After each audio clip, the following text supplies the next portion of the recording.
I'm Larry Ray, President and CEO of American Manganese Inc., listed on the TSX Venture, ticker symbol AMY, A-M-Y, with proprietary patents in the U.S., China, and South Africa. Our focus is on recycling lithium-ion batteries for electric vehicles. China recently legislated the responsibility for recycling onto their electric vehicle manufacturers and importers. For more information, please visit AmericanManganeseInc.com or phone me, Larry Ray, at 778-574-4444.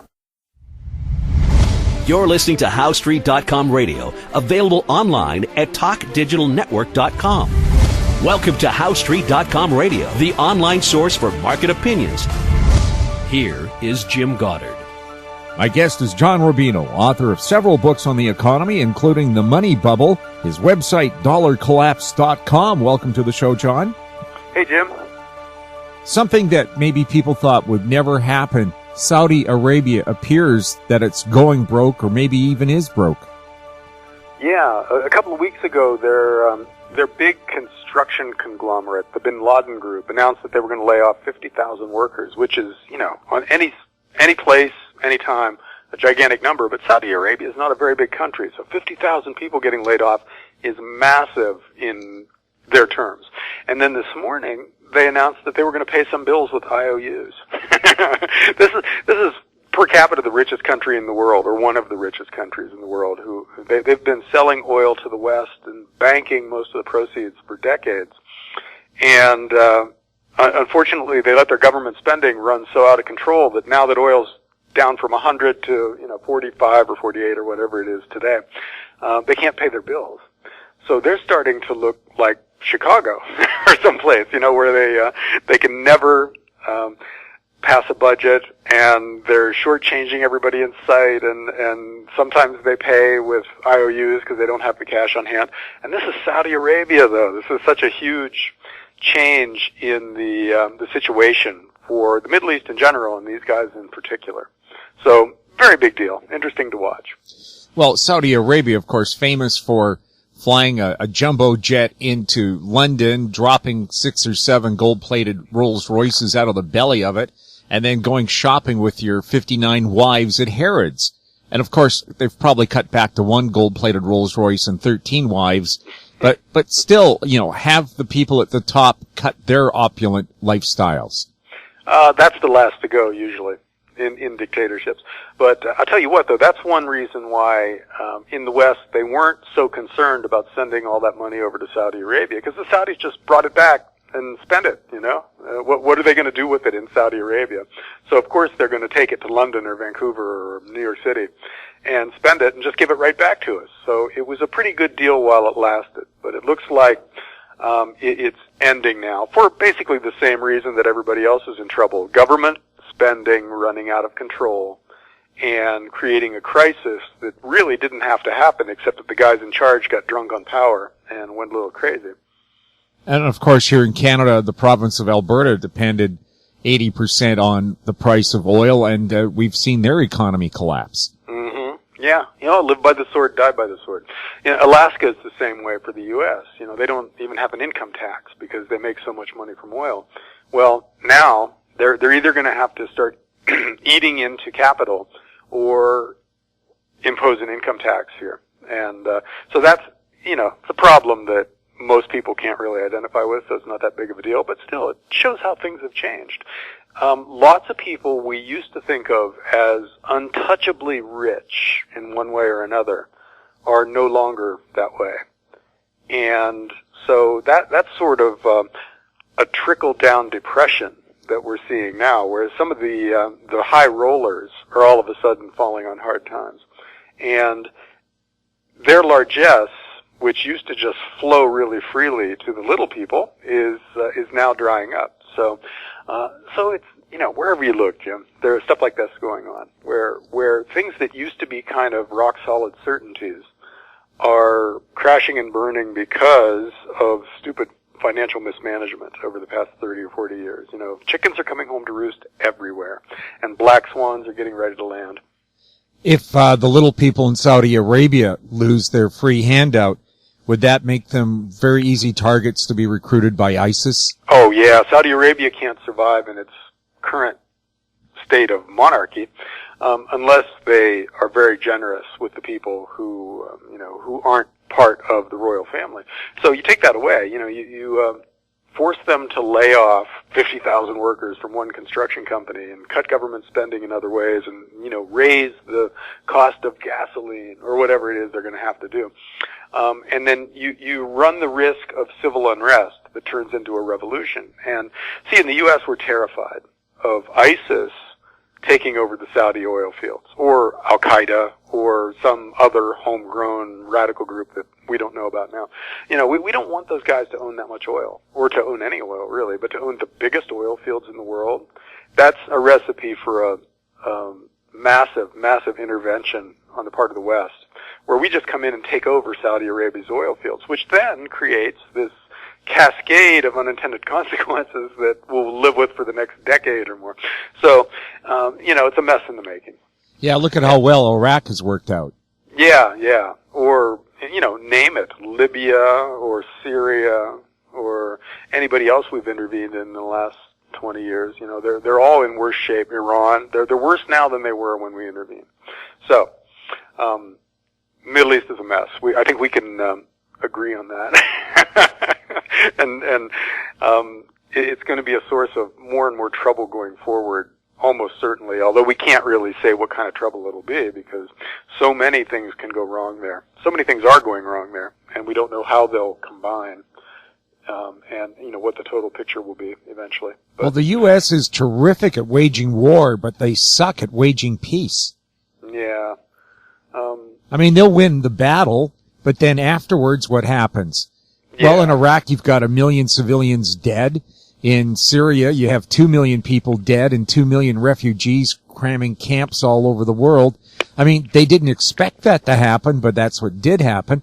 If they do that to Saudi Arabia, does that mean there's going to be another 2 million people looking for a place to live? Yeah. I think it's clear by now that the Middle East, and by implication the rest of the world, would be in way better shape if an American soldier had never set foot in that part of the world, If we had just totally ignored it, like we would have if there was no oil there, everything would be so much better than it is today. But anyhow, speaking of places that are grossly mismanaged and about to spin out of control, I just watched a really interesting video this morning called Brexit, the movie. And it's about Great Britain's debate over whether they should pull out of the European Union. And basically, the movie is about what a horrendous monstrosity the European Union has turned out to be. As it's depicted in this video, it's really a parody of a dystopian dictatorship. Nobody knows who the leaders are, and they're mostly not elected, and the ones that are elected have no power. And they went around interviewing people in various countries in Europe, asking them who their European Union representatives are, and nobody knew. They didn't even know. They couldn't identify a picture of the head of the European Union. And it turns out there isn't even one head. There's like two, and there are several different councils that all have different kinds of power. And, and the regulations flowing out of this monstrosity are crushing the private sector in Europe. And that's part of why the EU doesn't grow. And it's part of why the Eurozone is such a mess, because these guys can't generate the kind of growth that allows them to stop their debts from increasing relative to GDP. So they're digging themselves in a deeper and deeper hole. And, they're on the verge of some kind of a crisis, whether it's a political crisis or an economic crisis or a currency crisis. Something big is coming. And, on dollarclaps.com, I have a page of top 10 videos of the week. And on the same page where the Brexit movie video is, there's a 1998 speech by Margaret Thatcher where she kind of predicts a lot of this stuff. She comes off as a genius when you look back at a lot of what she said in the 1990s, because she saw a lot of this coming, and she was worried about the very things that happened.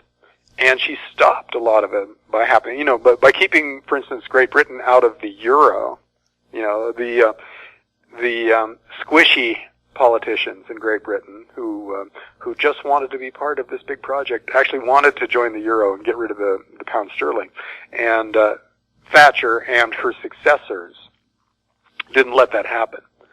And I think Britons now are very glad that they didn't join the Eurozone, obviously, and now they're thinking about pulling out of the EU. And I think if the stuff in that video is true, and if enough Britons understand those things to be true, then I think the Brexit out vote has a pretty good chance of passing. Well, Maggie's push to privatize government functions, for the most part, worked. The one thing that really didn't work out well for the people, though, was privatizing the water system, because they just made giant profits but didn't do anything to improve a water system that's anywhere to 200 years old. Well, you know what? One of the things about privatization that we're finding is that, market forces and market competition can deliver most services pretty well, but you have to do it in a way that doesn't just set up a separate monopoly and turn it loose, and that's what they did with a lot of the water systems. And, private sector prisons in the U.S., those things aren't working either. So there are some things we're discovering can't be privatized at all, and there are other things that can be privatized but really have to be managed correctly. In other words, you've got to be massively transparent with something like a water system, and you have to find a way to have competition. So don't just give, an entire region's water supply to some private company and then walk away. You've got to be paying attention. There has to be metrics that they have to meet or they lose the contract, and there needs to be competition from other places to keep everybody honest. And then you can do privatization right, and it'll work. And it's been a process of discovery, what works and what doesn't. See, we've done the same thing with nationalization, where on the left, they decide to take over industries and run them for the good of society, quote unquote, and that turns out to fail every single time. You can have almost no service that's delivered by a government and done well over long periods of time. So it's a learning process on both sides of the equation, and we're finding out that privatization can work if done right, but socialization never works. So that's what we've learned so far. Well, an example of what happens when you have private prisons was in New Mexico, where 2 judges were found to be taking bribes to supply the prison with more and more prisoners to keep the prison profitable. And those 2 judges, I think one was sentenced to 25 years and the other one to 28 years to kind of discourage that. But of course, if they caught 2 judges doing it, how many more are doing it? Hopefully those judges are in prison with the people that they unfairly sentenced. That's the kind of poetic justice that they deserve. But yeah, and prisons are extremely tricky because they like any private sector business, they face an imperative to keep their costs down. But because prisons are kind of opaque, they can cut costs in ways that we don't see. And so if you're going to have private sector prisons, which maybe it turns out we shouldn't, but if you were going to do that, you'd need to do it in a really, really transparent way. And so you would have to have inspectors who aren't corrupted, and you'd have to have judges who there is no way they can make any money from corrupting their the process of running court cases. And, that's just hard to do. So it's possible that private sector prisons are one of those things that even though, governments don't run them very well, the prisons should still be run by the public sector. Yeah, I mean, this problem about corrupt judges in private prisons must be bad, because Law and Order even did an episode where a judge was on the take to put extra prisoners into a private prison. So, and I know Law and Order, because I've covered the courts, their episodes are thinly veiled reality checks. Oh yeah, torn from the headlines. That's what they say. Yeah. So sure. I mean, and that's a great story. I totally understand the narrative impact of something like that. That's something you can build an episode around or a movie around or whatever. Corrupt judges sending kids to jail who didn't deserve to be sent to jail just so they can make money from these private sector prisons. I think that kind of thing. That's exactly what that episode was about, by the way. Yep. Well, that's going to pretty much destroy that industry over time, I think, because it's so clear that it's such a corrupt business when it's done that way. But as I said, it doesn't mean that public sector prisons are well run or lacking in corruption or anything. It just means that it's not that particular kind of corruption. You know, nobody's paying judges to sentence kids to certain prisons, I assume, in a public sector run prison system. But at the same time, governments can't in the long run deliver efficient services because that's not the nature of how bureaucracies work. So to the extent that we keep something in the public sphere and it's delivering a service, you get, the Department of Motor Vehicles in the U.S. or the Post Office or National Health Services in Europe, which even though here in the left in the U.S., there's a lot of people who think we should emulate Europe, but the reality is that those systems are going broke at an accelerating rate, and that there might not be any way to actually deliver those services in an equitable manner, publicly or privately. Maybe we just can't do it. So this, as I said, it's going to be a learning process over the next 20 or 30 years when we figure out what we can and can't do and what kind of compromises we have to make with our ideals in order to run governments that don't go bankrupt every 20 or 30 or 40 years. Well, here's a bright idea that the European Union and Japan came up with: negative interest rates, which are just totally hammering the real estate, I should say, the banking industry, the insurance industry, and pension funds. And it's crucial that people understand, and they don't yet, but I think they're coming around to it, that negative interest rates are actually a hidden tax. Because if the bank charges you 0.5%, let's say, on your savings account, then where's that money going? It's going to the 1%. It's going to the guys who own banking stocks, and the guys who run banks, and the guys who are politicians who are financed by the big banks. So, to the extent that negative interest rates spread around the world, in effect, that's governments of the world raising a tax on savers and then spending that money on rich people. And we'll figure this out at some point, and I think it's happening already, where you see in Japan, for instance, home safe sales booming because Japanese people, where there are negative interest rates almost everywhere, are just cashing out their bank accounts and taking large denomination yen bills and putting them in safes.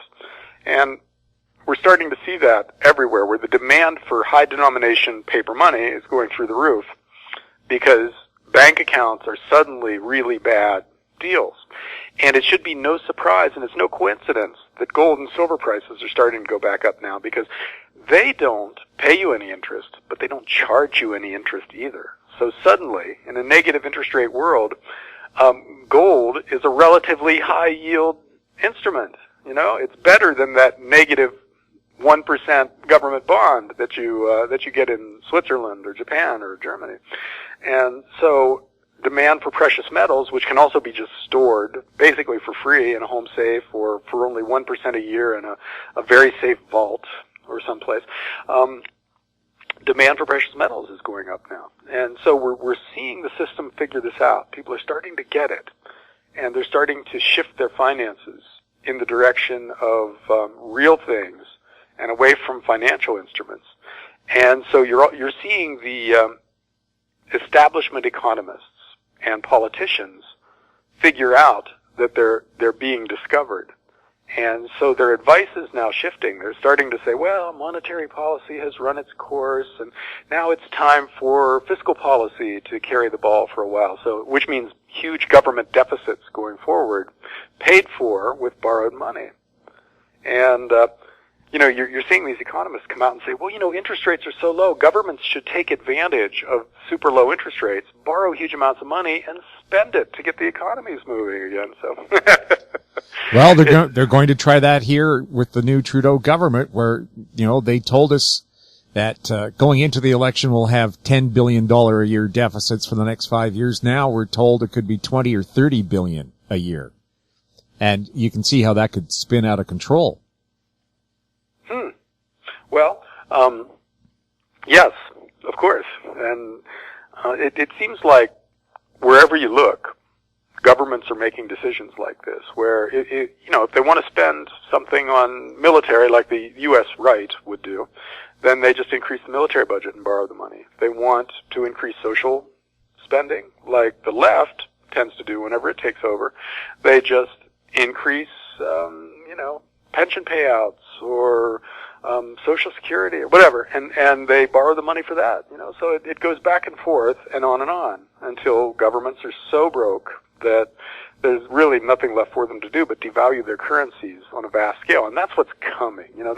That's our intermediate term future, is a world in which devaluations either happen in a round robin kind of way, where different countries take turns devaluing their currencies, or all at once.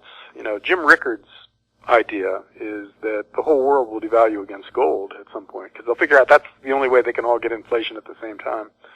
And so we'll go back on a modified gold standard with gold set at $10,000 an ounce. So that sounds like great news on the surface for precious metals owners, but we'll have to see what kind of restrictions come with it, because maybe they confiscate all the gold again, or maybe they make it illegal to sell it, or I don't know, or they make you report the sale and then pay some kind of a special tax on your windfall profits. Who knows? But it's not going to be smooth and easy. But owning precious metals is definitely the first step. Right, and if people think that they won't do that, Roosevelt did that back in the 30s, took away private gold, and Canada during the First World War took away private gold. Oh, yeah, they won't hesitate to do it if they think they can get away with it. And the question is, what will the backlash be? And in the age of the Internet, there's no way to predict that, because what used to be a really diffuse public who couldn't communicate with each other is now an instant flash mob if you make them mad. And so it's possible that gold bugs and other people who care about sound money and basic fair play will be able to wield enough power to stop something like a windfall gold tax or outright confiscation of precious metals. Maybe we'll be able to stop it. I don't know. But I think governments will try something to keep precious metals owners from making all this money when everybody else is being impoverished. We'll have more with John Rubino right after the break. I'm Larry Ray, President and CEO of American Manganese Inc., listed on the TSX Venture, ticker symbol AMY, A-M-Y, with proprietary patents in the U.S., China, and South Africa. Our focus is on recycling lithium-ion batteries for electric vehicles. China recently legislated the responsibility for recycling onto their electric vehicle manufacturers and importers. For more information, please visit AmericanManganeseInc.com or phone me, Larry Ray, at 778-574-4444. Welcome back. We're speaking with John Rubino. John, the cracks are starting to show now in trophy real estate, and Vancouver is in that category where we have overseas money paying outrageous prices for shacks on the beach. Well, yeah, that's all the money flowing out of systems that are even more badly managed than the U.S. and Canada. If you're a Chinese brand new multimillionaire, do you leave your money there and wait for the financial crisis to hit that is coming, and for the government to do crazy stuff as dictatorships tend to do in times of crisis? Or do you buy a nice, safe Vancouver condo that you can visit and that won't be confiscated, or you hope won't be confiscated? And of course, you buy the condo. You get your money out of the country. Same thing in Russia. And at the other end of North America, it's happening in Miami with Latin America. If you're a Brazilian millionaire, you're going to get your money out of the country in a heartbeat, right? And so you're going to buy a Miami condo. It's a way of, it's sort of like gold bullion sitting in a vault. It's just a place to park your money while you're waiting for the dust to clear. And Latin America is going through such a nightmare decade now, all of a sudden, that if you're in Brazil or Venezuela or even Argentina, it makes sense to move some money out of the country. And Miami is a really logical place to move it to because it's a Latin American city. So you're seeing Miami boom in the same way that Vancouver is booming. And these trends might have legs, because things are only going to get worse in the places where the money's flowing out of right now. Another interesting part of this story is that the big banks are laying people off and cutting the pay of the people that they do keep.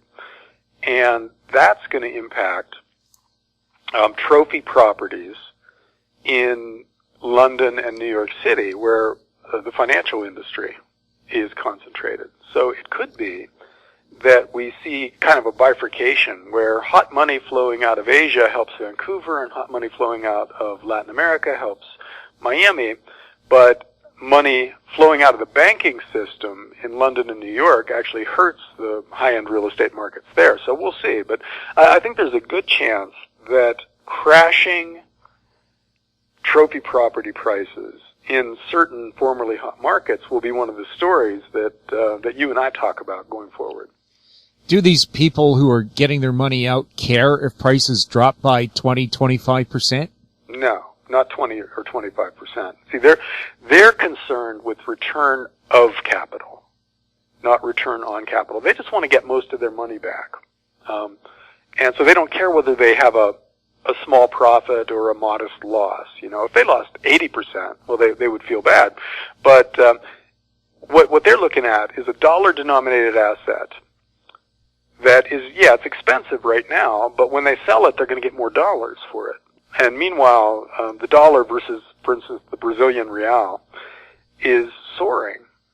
So even if the dollar price of a Miami condo goes down by 15 or 20 or 30%, if the dollar goes up by 50% versus the real, they still made money. And so Russians and Chinese people have the same basic calculation when they're looking at Vancouver real estate. You know, because presumably the Canadian dollar is going to be stronger than the Chinese yuan, for instance, because China really has to devalue. There's no choice going forward. And so when that happens, that Vancouver apartment gets even more valuable. And so, and again, even if it doesn't work out as a profit and it's a small loss, that's okay from their point of view because they still have some money. And in a lot of local investments, they might not have any money. You know, things just might vaporize because you just don't know how things go in a financial crisis.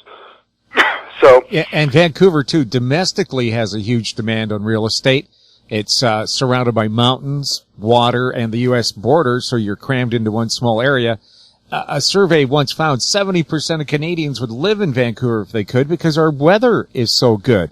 Our average winter temperature is 10 Celsius or 50 Fahrenheit, and our average summer temperature is 22 Celsius or 72 Fahrenheit. Now, temperature-wise, climate-wise, it's the perfect place, not just in Canada, but in the world. Oh yeah, Vancouver is a great city. That if we had to move from where we are now, Vancouver would be in first or second on our list of places to go. Portland, Oregon would be the other place that we would jump at a chance to move to. And I think that's part of the calculation. See, that's how a market gets hot. It's got to be attractive in some way in the first place, right? And then hot money starts flowing in, and you get kind of a bubble economy because of all that hot money. But the prerequisite is that it's got to be a great place. You know, it's London or New York City or Miami or Vancouver. You know, it's got to be a place where rich people who can live anywhere would like to live. And Vancouver is definitely one of those places. Right. Vancouver has the most exotic sports cars in Canada. One of the reasons being not just the money from overseas, but because you can use it all year round. You don't have to drive it through 20 feet of snow. Ah, well, you know, that's an important consideration with a sports car because you got to have good roads to drive it on and seasons in which you can drive it. And so if Vancouver lets you do that all year round, that's a big deal. Right, people ride their bicycles and their motorbikes all year round. Mm-hmm. You know, the little skiffs of snow we get now, I mean, we might have snow for a week or two, but honestly, our snow removal service is just rain. And if you don't mind rain for 4 months straight, but our summers now over the last 10 years have been hot and dry. Last year, 4 months without any rain. Mm-hmm. So our climate has changed. There are palm trees growing on our beaches. That's not a lie. I mean, that's how mild the climate is here. And of course, we know the scenery is terrific. In Vancouver, you have to work really, really, really hard to find an ugly view. Yeah. All very true. You know, that doesn't mean that you guys won't have a financial crisis. Oh no, that's the scary thing. No place will be spared, by what's coming. And, so, for a local to be buying Vancouver real estate at today's prices may not be such a good idea, because your goal isn't to just preserve 70% of your capital, presumably, right? You want to do better than that. And so you have a different calculation. And in your case, gold and silver is a much better deal because it will go up versus the Canadian dollar. Yes. In a crisis.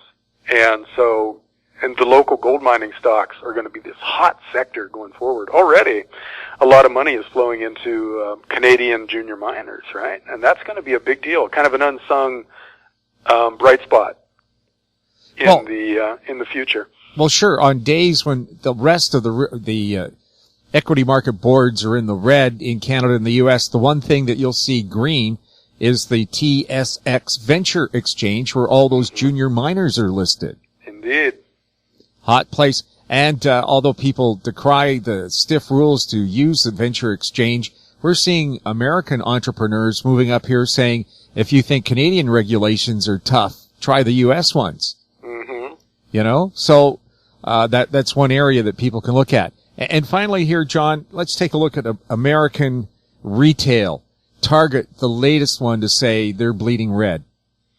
Yeah, they just announced bad numbers, and their stock is down by, well, let's see, it's probably more than 6 or 7% because the U.S. stock market just turned down hard because now we think the Fed might raise interest rates in June instead of September, whatever. But the U.S. retailers are facing a tsunami of bad environmental factors. You know, the demographics are changing because baby boomers, as we get older, we don't go out and shop the way we used to, and we don't buy frivolous stuff that is what most department stores sell. And the e-commerce retailers are getting better and better at what they do. You know, right now Amazon is just eating the lunch of big mall-based department stores because they make it so easy to buy stuff. You know, you can have whatever you order delivered in 2 days. You don't have to get dressed up and go out into the world. And pretty soon it's going to be one day because they're setting up same-day delivery warehouses around the country, around the world. And soon after that it'll be 1 hour delivery when they send a drone to drop your package off on your front steps. And that might happen in Canada way before the U.S. because in Canada there's virtually no regulations for drones. And the government's got other priorities, they say. Yeah. So, and Canada, let's face it, apart from our very big cities, is nothing but wide open spaces. So, you know, skimming a drone between Moose Jaw and Regina, there's nothing in the way.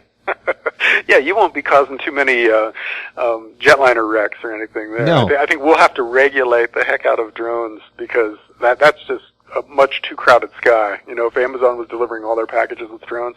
But, you know, the point is that faster and faster delivery methods are coming, and that just makes it harder and harder for bricks and mortar retailers to survive, and a lot of them won't survive. You know, that's going to be a drumbeat of bad news for as far as the eye can see, with these retailers reporting bad numbers and laying people off and closing stores, and then malls themselves closing and the real estate investment trusts that own them failing, and, you know, retailing is going to be I don't know if it's big enough to be the catalyst of the next financial crisis, but it's definitely a victim of a changing world right now, and there's no end in sight for these guys. If you don't have anything online, I'm amazed still at some stores and other commercial ventures that don't have a website. I mean, I'm telling you, you've just signed your own death warrant, you know? Yeah. Well, all stores are trying to figure out how to become online retailers. And some of them are doing well, some of them aren't. You know, it's the inevitable story with technology is that you can exploit it and you can be one of the winners if you do it right, but you have no idea how to do it right because it's brand new. You know, wait till virtual reality comes along, Jim. My God, I'm reading an article in Wired magazine about that. And what they're calling that is the Internet of Experience. In other words, you don't just watch something the way we watch the internet on a screen right now. You experience it, you do it. And that's going to totally change every aspect of life. And retailing will be one of those things, you know, where all of a sudden, you're in the store and you're walking around and you're changing, you know, you're picking things up and looking at them and deciding to buy them while you're walking around in this virtual store. Well, the stores, the store chains that do that very well, who set up an amazing experience for people, will thrive, and the ones that can't make that transition will look old and clunky and go out of business. Yeah, well, I was thinking about, I think there's a virtual reality suit. So when you reach out to pick something up, there's a glove that you can actually feel on your hands. Absolutely. And the wind on tactile. your, the wind on your face. If you're walking along a breezy cliff, that's, no one will ever leave their house again. I know. Well, the upside of that is, from a dystopian standpoint, is that it's also really social, because the shared experience is apparently a lot more enriching. When you're in that virtual world with other people and you're hanging out with them, and so it might be that we don't physically leave our houses as much, but we actually interact with other people a lot more than we do today. And so from a social standpoint, it might be a good thing. Yeah, for your best friends, you don't have to drive. No. Hell, you could share drinks. You don't have to worry about being impaired. And it can be people from the other side of the world that you can be hanging out with. Yeah. And so it really broadens your social horizons. I don't know how it's gone for you, Jim, but I've moved around a lot. So I have friends in distant places that I might see once every 2 years. And in the kind of world that virtual reality might bring about, you can hang with them anytime you want to. Distance no longer matters to your social life. That's a really interesting change. So anyhow, from a financial and economic standpoint, that's a big thing to adapt to. And businesses that can adapt to it will do well, and those that can't won't. And so that's one more thing to worry about in the stock market, and one more set of opportunities. So it's going to be a really complex, interesting time to manage money in the next couple of decades. Do you think the Hyperloop will actually come about? I don't understand the Hyperloop, so I have no idea. Right, where you go down a vacuum tube at 1,100, 1,200 kilometers an hour. That sounds pretty scary to me. But I don't know. I really have no idea. But of course, if you have virtual reality, why do I have to take a Hyperloop to Toronto or New York when I can have that experience in my pod at home? I mean, that is the thing. You have instant teleconferences where you are in the conference room sitting at the table with the other guys. And so it makes telecommuting a whole different thing. They can actually tell what you're doing, and you can actually, interact with people at work without being cut off by staying at home. So huge change. I think there's a quote in the Wired article or somewhere else that I've read lately that said that virtual reality will be the biggest thing that human society has ever done. And I tend to kind of believe that. That's bigger than solar power. It's potentially much bigger than the internet, so it's a huge thing, and it's ready. They've got prototypes right now that they're showing to magazine writers who try them and are blown away by them. And these things are going to be hitting the market in the next few years on a affordable scale, and so it's coming. This is happening much faster than most people think it is. Will it be so real that people will forget to get out of their pod and eat or go to the bathroom? Who knows? I mean, really, in South Korea, but in South Korea, we've seen video gaming addicts do things like forget to go home to feed their baby. Yeah, okay. Well, addiction is a horrible thing, and this will be a new version of addiction. And so the 3% of the population that's subject to that kind of thing will be affected by it. But I think most people will be fine with this. I think we'll use it for socializing more than we use it from withdrawing from life. And net, it will be a good thing. But all powerful things have big problems associated with them because they get misused.